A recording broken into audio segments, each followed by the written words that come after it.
नमस्कार। जनपक्ष में आपका स्वागत है। मैं हूं प्रियदर्शन। दोस्तों, सभ्यता के सबसे बड़े गुनाहों में एक इतिहास से खिलवाड़ भी है या उसकी मनमानी व्याख्या भी है। दुर्भाग्य से जो लोग ये बात करते हैं वो भी इतिहास की मनमानी व्याख्या से, उसके सरलीकरण से बाज नहीं आते हैं। जबकि सच ये है कि इतिहास की गलियां बड़ी दुर्गम होती हैं। जब वो घट रहा होता है उस समय किसी को पता नहीं होता है कि उसका चुना हुआ कौन सा रास्ता आने वाले कल को किधर जाने वाला है। भविष्य के बारे में आप कोई अनुमान पहले से नहीं लगा सकते हैं। भविष्य को लेकर सारे अध्ययन बताते हैं कि सारे पूर्वानुमान अमूमन ध्वस्त होते रहे हैं। आज मैं सब बातें इसलिए कर रहा हूं कि बंग दिवस के मौके पे पश्चिम बंगाल गए प्रधानमंत्री मोदी ने फिर इतिहास पे हाथ रखा, विभाजन की उस दौर को याद किया, श्यामा प्रसाद मुखर्जी की भूमिका को याद किया और बताया कि किस तरह उन्होंने बंगाल को पाकिस्तान में जाने से रोका था, हिंदू बंगाल को इधर ही रहने का आंदोलन चलाया था जो होमलैंड मूवमेंट के नाम से जाना जाता है। ये बात सच है, लेकिन क्या ये पूरा सच है? मैं श्यामा प्रसाद मुखर्जी को किसी खलनायक की तरह पेश नहीं करना चाहता हूं। वो भी देशभक्त थे और बहुत ही प्रतिभाशाली थे, बहुत बड़े खानदान के आदमी थे। उनके पिता आशुतोष मुखर्जी कलकत्ता हाई कोर्ट के जज थे। वो खुद श्यामा प्रसाद मुखर्जी ने बड़ी ऊंची पढ़ाई की और सिर्फ 33 साल की उम्र में कलकत्ता विश्वविद्यालय के वीसी बन गए। ये आसान काम नहीं था। उनका सब सम्मान करते थे और 1939 में वो हिंदू महासभा के अध्यक्ष भी चुने गए थे। तो आशुतोष श्यामा प्रसाद मुखर्जी का योगदान है वो अपनी जगह है, लेकिन आज उसको जिस आईने में पेश किया जाता है, जिस तरह पेश किया जाता है, जिस सरलीकरण के सहारे पेश किया जाता है, अगर हम भी उसका सहारा लेने लगे, जो कई बार लिया भी जाता है, तो पता चलेगा कि आशुतोष श्यामा प्रसाद मुखर्जी भी जो कर रहे थे आज की निगाह में वो हैरानी में डालने वाली बात है। भारत छोड़ो आंदोलन का उनका विरोध जग जाहिर है।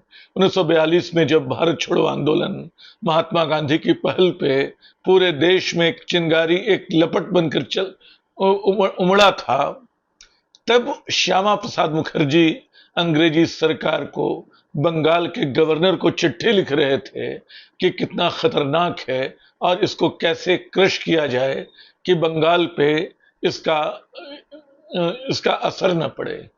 ये तो सब जानते हैं, लेकिन वो ऐसा क्यों कर रहे थे? क्योंकि तब वो बंगाल सरकार में मंत्री थे और बंगाल सरकार उन दिनों चला कौन रहा था? मुख्यमंत्री कौन थे? ए.के. फैजुल हक। ए.के. फैजुल हक कौन थे? ये मुस्लिम लीग के नेता थे, बाकायदा उसके अध्यक्ष रह चुके थे शायद 1916 से 1921 तक।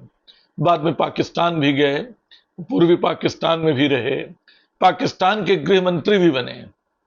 उनके साथ विश्व हिंदू परिषद, माफ करेंगे, हिंदू महासभा के श्यामा प्रसाद मुखर्जी ने न सिर्फ बंगाल में सरकार चलाई, बल्कि मुस्लिम लीग के साथ, जिस मुस्लिम लीग की आप बड़ी भर्त्सना करते हैं, उस मुस्लिम लीग के साथ सिंध और नॉर्थ वेस्ट प्रोविंसेस में भी सरकार चलाई। ए.के. फैजुल हक के बारे में थोड़ा और जान लीजिए। ए.के. फैजुल हक ने लाहौर डिक्लेरेशन में बाकायदा पाकिस्तान का जो फाउंडेशनल डॉक्यूमेंट है वो पेश किया था और इसलिए उनको पाकिस्तान के फाउंडिंग फादर्स में गिना जाता है। ऐसा नहीं कि सब श्यामा प्रसाद मुखर्जी को तब मालूम नहीं रहा होगा, क्योंकि 1940 की बात है और उसके बाद वो उनके मंत्रिमंडल में शामिल हुए। उसके बाद हिंदू महासभा ने मुस्लिम लीग के साथ मिलकर सरकारें चलाई। मैं इसको भी बहुत उस नजरिए से देखने का हामी नहीं हूं कि देखो कैसे देशद्रोही थे, क्योंकि ऑल इंडिया मुस्लिम लीग तब भी अपने सारे अतिरेकों के बावजूद, अपनी सारी सांप्रदायिकता के बावजूद थी तो भारतीय पार्टी ही। श्यामा प्रसाद मुखर्जी को या तमाम नेताओं को लगता था कि तब तक विभाजन नहीं होगा, बंटवारा नहीं होगा, भारत पाकिस्तान नहीं बटेंगे, तो वो सरकार चला रहे थे। तो ये स्थिति है। और तो और जिस अनुच्छेद 370 के को अभी भारतीय जनता पार्टी की सरकार ने, एनडीए सरकार ने हटाया 2019 में, उसकी पहले इन्होंने संसद में वकालत की थी। जब अनुच्छेद 370 आया था, कश्मीर को विशेष राज्य का दर्जा देने की मांग आई थी, तब कॉन्स्टिट्यूएंट असेंबली में वहां भी इन्होंने इसका समर्थन किया था, पटेल ने इसका समर्थन किया था, और इसके खिलाफ बस एक वोट पड़ा था। वो वोट हसरत मोहानी का था। हसरत मोहानी जिन्होंने इंकलाब जिंदाबाद का नारा दिया था, जो बहुत बड़े शायर भी थे नेता होने के अलावा। तो श्यामा प्रसाद मुखर्जी के इस इतिहास को अगर मैं उनको विलेन की तरह पेश नहीं करना चाहता हूं, तो क्यों याद कर रहा हूं कि उन्होंने तो मुस्लिम लीग के साथ सरकार चलाई, उन्होंने तो बहुत सारे ऐसे काम किए, हिंदू कोड बिल का विरोध किया जो कायदे से हिंदू परिवारों में एक तरह की बराबरी का भाव और अधिकार पैदा करता था। बल्कि अंबेडकर इसी वजह से अंततः नेहरू का मंत्रिमंडल छोड़ गए। मैं फिर दोहराता हूं, इन सारी बातों के बावजूद आखिर वो नेहरू के मंत्रिमंडल में शामिल थे। उन्होंने अपनी ओर से इस्तीफा दिया था। इस्तीफा दिया था उन्होंने, जिसको नेहरू लियाकत समझौता कहते हैं, उसके विरोध में दिया था। उस समझौते में यह था कि दोनों देशों के जो विस्थापित लोग हैं, जो बंटवारे की वजह से इधर या उधर जाने को मजबूर हुए, वो लौट कर अपनी संपत्ति यहां आके उसका निपटारा कर सकते हैं, यानी उसको बेच सकते हैं। यहां अगर उनकी महिलाएं किडनैप करके रख ली गई हैं, उनको वापस ले जा सकते हैं। ये इतिहास बहुत मार्मिक है और उसको बार बार हमने साहित्य में, सिनेमा में तरह तरह से पढ़ा है। आज इन सबका सरलीकरण करेंगे तो फिर एक बहुत बड़ी त्रासदी को एक छोटे से राजनीतिक प्रहसन में बदल देंगे, जो भारतीय जनता पार्टी करती रहती है। श्यामा प्रसाद मुखर्जी का मुद्दा यहां उठाने का मतलब, दुर्भाग्य से यही वो दिन थे, मतलब 22 तारीख को, 22 जून को उनकी तबीयत बिगड़ी थी और 23 जून को उनका निधन हो गया था।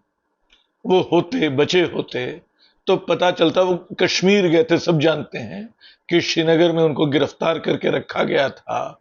उनकी तबीयत बिगड़ी, डॉक्टर ने उनको वो इंजेक्शन दे दिया जो उनके लिए उनको नहीं सूट नहीं करता था। ये बात उन्होंने बताई थी, लेकिन डॉक्टर ने कहा कि वो पुराने नतीजे थे। अब उनके मृत्यु को लेकर तरह तरह की बातें कही जाती हैं, और वो भारतीय जनता पार्टी तो नहीं थी, जनसंघ था जिसकी स्थापना की।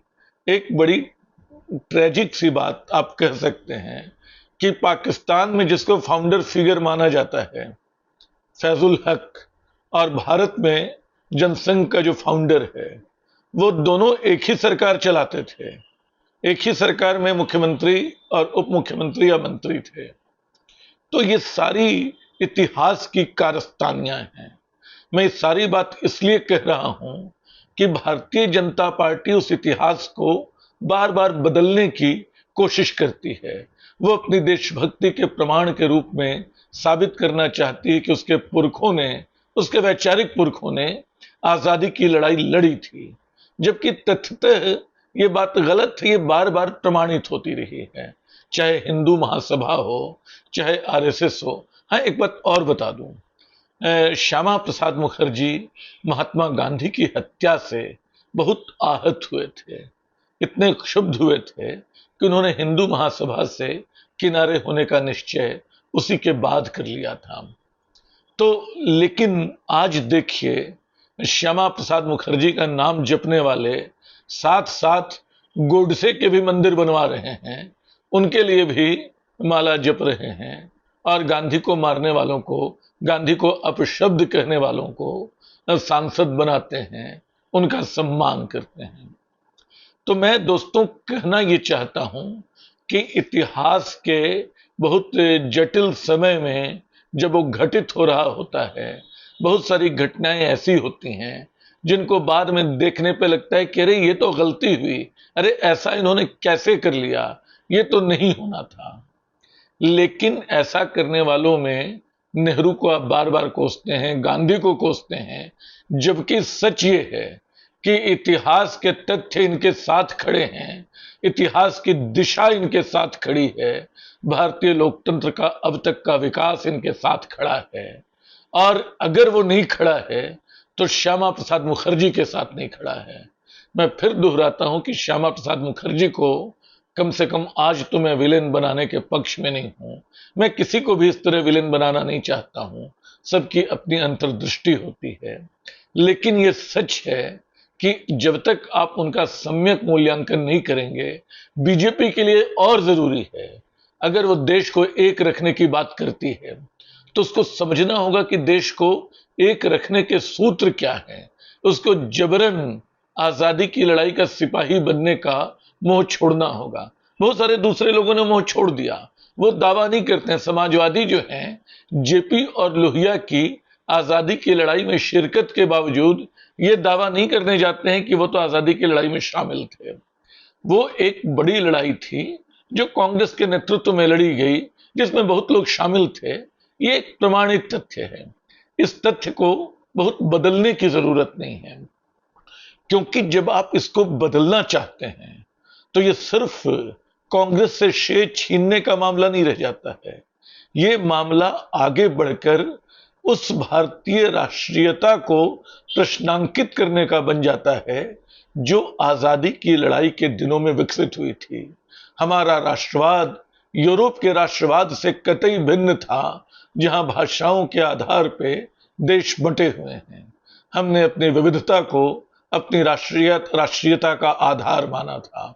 तरह तरह की भाषाएं, तरह तरह के खान पान, तरह तरह की बोलियां और तमाम तरह के धर्म, उनको अपनाने की आजादी, उनमें फेरबदल करने की आजादी, ये सब हमने आजादी की लड़ाई के दौरान ही ये मूल्य विकसित किए थे।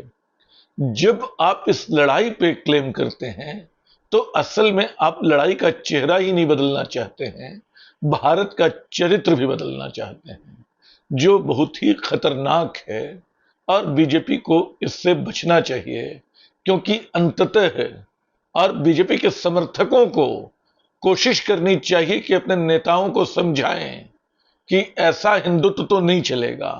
ऐसा भारत जो बिल्कुल इतना इकहरा हो, जिसमें सबके लिए जगह नहीं हो, जहां बिल्कुल फूल की तरह तरह तरह के जिहाद के नाम पे राजनीति की जाती हो, जहां थूक जिहाद, लव जिहाद और कौन कौन से जिहाद, जमीन जिहाद, एग्जाम जिहाद, आईएएस जिहाद तक चला दिए जाते हों, तो ये एक भयानक मानसिकता की ओर हम बढ़ रहे हैं।